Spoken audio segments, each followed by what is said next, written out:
What is the time? The voice came from behind Ada like a cold finger laid on the back of her neck. Nkwo market was a swarm, hawkers slinging jokes and yams, radios fighting over high-life classics, the dust smelling of pepper, diesel, and ambition. But that voice cut through the noise like a razor through ripe plantain. Ada didn't turn at first. She was counting change, eyes narrowed at a customer who suddenly forgot he had already taken 2 extra sachets of salt. What is the time? The voice asked again, polite, low, and wrong, like a church bell rung underwater.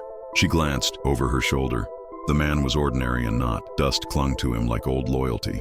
His shirt had no color, his shoes no sound. His face could have been anyone's face until you noticed the eyelids, too slow as if they had to think before blinking. He carried nothing, wore nothing on his wrists. People flowed around him without quite seeing him. Ada lifted her phone from the crate, screen cracked from a quarrel with the ground 2 markets ago.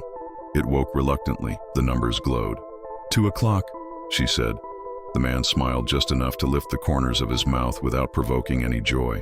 Thank you, he murmured, and turned away, melting into a passing herd of school uniforms.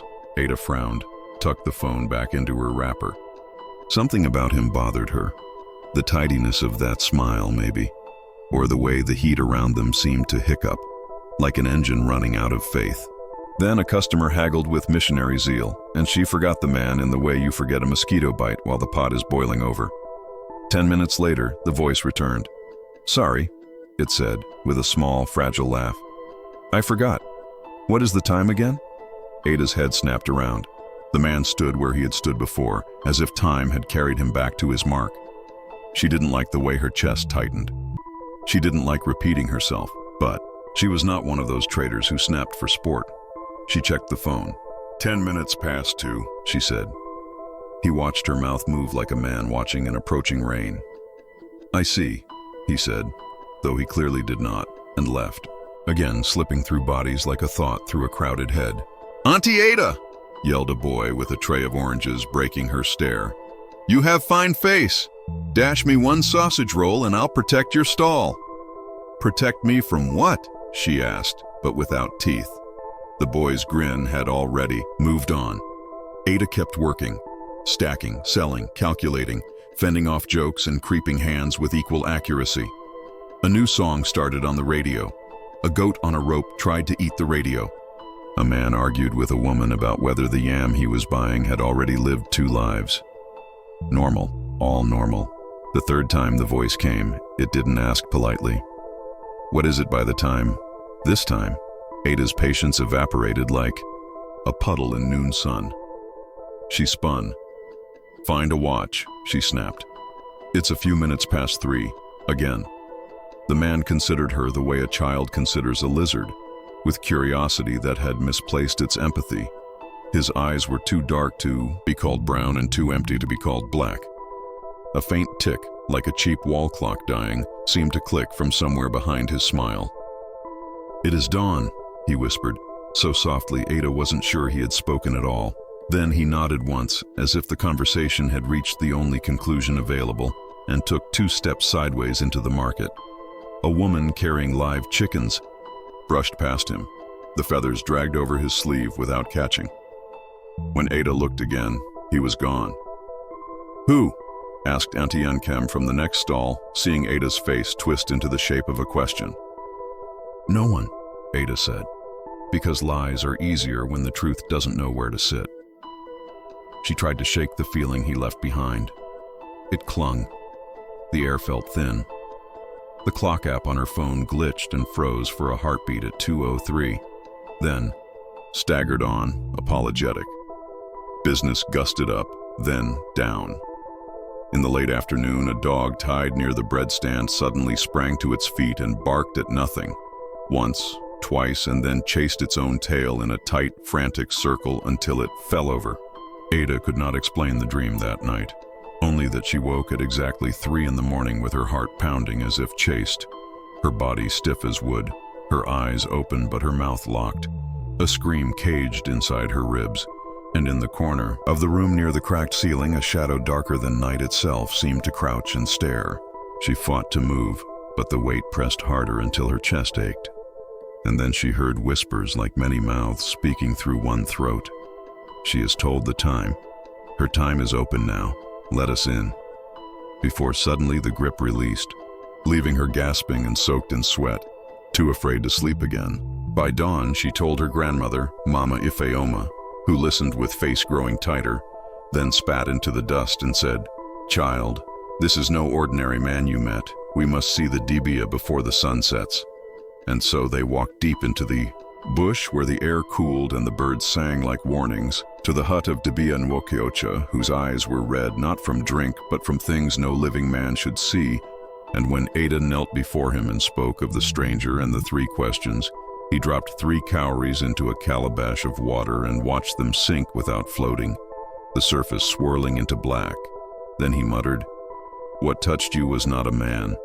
His name is Okiri, the time thief, buried without peace, cursed to roam until he borrows enough hours from the living." And Ada's stomach sank as he fixed his gaze on her and said, "The first gate name is already open. He has marked your voice. Next will come blood and then breath.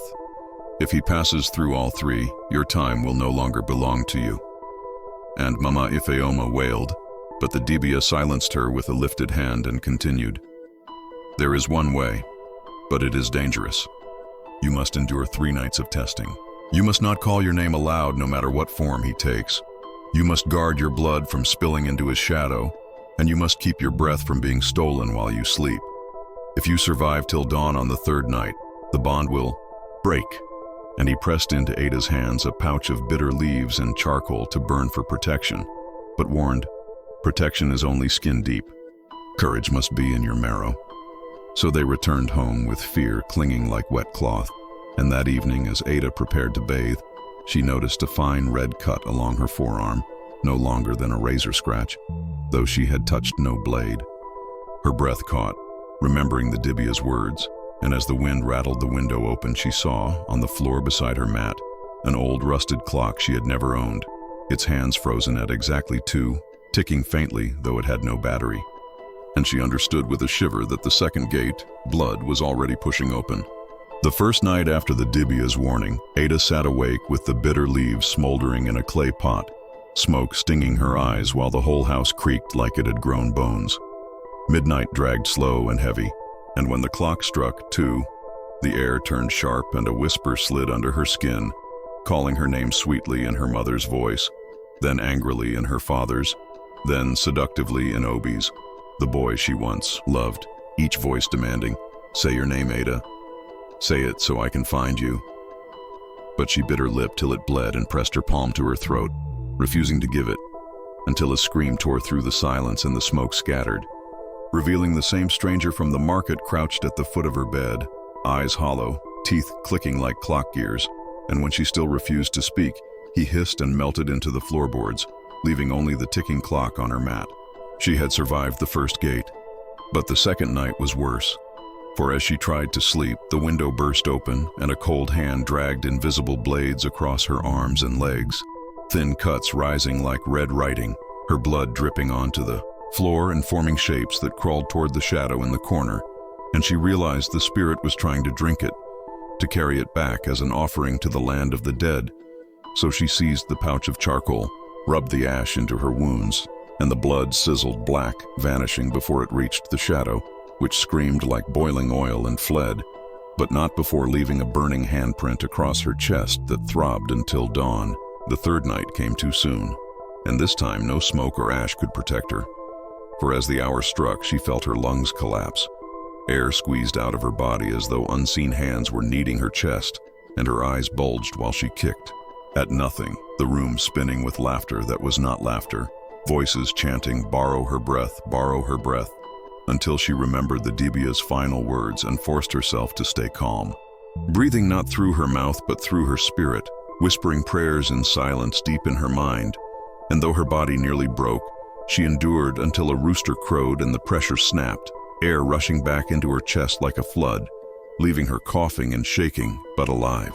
Outside, the dogs barked madly in circles at exactly 2 p.m. the next day, and the villagers muttered that Ada was cursed, but she knew it was not over yet, because Okiri had tested her name, tasted her blood, and stolen her breath, and the final reckoning would come when he appeared in full form to claim her time completely. The final night came with a sky that refused stars. The whole village hushed as if even the crickets feared to make sound, and Ada sat alone in her darkened room with no candle, no prayer, no companion, just her racing heart and the cursed clock on the floor ticking loudly at 2 a.m., though it had no battery. And then the stranger appeared, not outside, not in shadow, but seated across from her on the mat like an old friend, his face clearer now, skin stretched too tight, lips too thin, eyes like two empty wells, and he whispered, "You have passed the first gate. You denied me your name. You blocked me from drinking your blood. You fought me when I took your breath, but I am patient.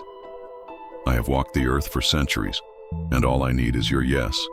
Just say your name aloud and I will leave you before morning."